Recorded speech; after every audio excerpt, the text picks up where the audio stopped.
Okay, so for season 18, we're getting some cool changes to, I think, Stadium. We're going to get endorsements finally, All Star rewards, cool, unranked crossplay and backfill, cool. Um, what's Miss what's Farah doing there?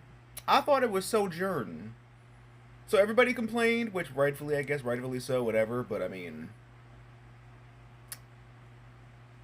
Farah is gonna be in Stadium, which I think is the worst option. And now it's I'm a Mercy main, so it doesn't really technically bother me, but ugh, that's gonna be bad for everybody else. Although my girl Brig, you gonna have nice powers to get you back to your launch form. God, I hope they do. I miss old Brigitte so much. I just want a three-piece combo squishies and just let them die. What do you guys think about the changes?